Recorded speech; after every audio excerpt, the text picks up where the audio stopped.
আমি বলে দিই ইনশাল্লাহ। আপনাদের যে কোয়েশ্চেন, অবশ্যই এখানে কিন্তু তাহলে আমিও সেফ না, উনিও সেফ না, আমরা কেউই সেফ না, কিন্তু আমরা এভরিডে কিন্তু বের হচ্ছি, তাই না, কাজের জন্য।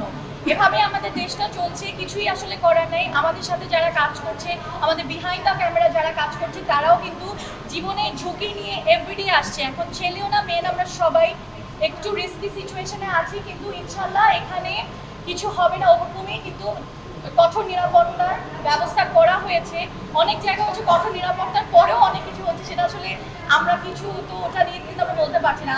আনসার্টিনিটি অনেক কিছু হয়। তো ইনশাল্লাহ আমরা নেগেটিভের দিকে না যাই এবং এটা ভালো হবে। এবং এটার কঠোর নিরাপত্তা সব সেলিনা আপু সেটা জোরদার করেছে দেখি, কিন্তু আমরা কিন্তু সকাল পর্যন্ত এটা জিনিসটা দেখছি যে ঠিক আছে নাকি, তারপর আমরাকে অ্যাসুরেন্স দিয়েছি না।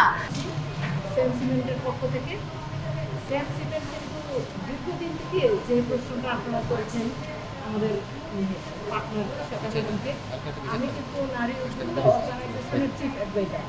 তো সেন্সিমেন্ট সবসময় এটাই ট্রাই করছে যে যারা কিছু করতে পারছে না বা যারা অনেক সময় নিজের কাজটা নিয়ে সে কোনো জায়গায় প্রেজেন্ট করতে পারছে না, সেন্সিমেন্ট কিন্তু সেই আয়োজনের সাথে আছে দীর্ঘদিন থেকে। এবং আমি নিজেও এটা দেখে এসেছি। এবং আমরা সমস্ত নারী উদ্যোক্তা যারা একদম একেবারে কিছুই করতে পারছে না, আমরা তাদেরকে উপরে তুলে আনার জন্যই আমাদের এই প্রচেষ্টা। আমরা আমাদের এই প্রচেষ্টার সাথে আপনাদের দোয়া চাই, আপনাদের সহযোগিতা চাই।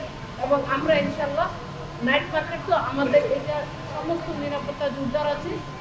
আমি সবাইকে দাওয়াত করছি, আপনারা আসুন, দেখুন, কিনুন। সেন্সিমেন্টের কাছ থেকে আপনারা কোনো সময় কোনো কি হয়ে যাবেন না। আপনাদের সাথে আমাদের শপিংটা অনেক সুন্দর হোক, নিরাপদ হোক।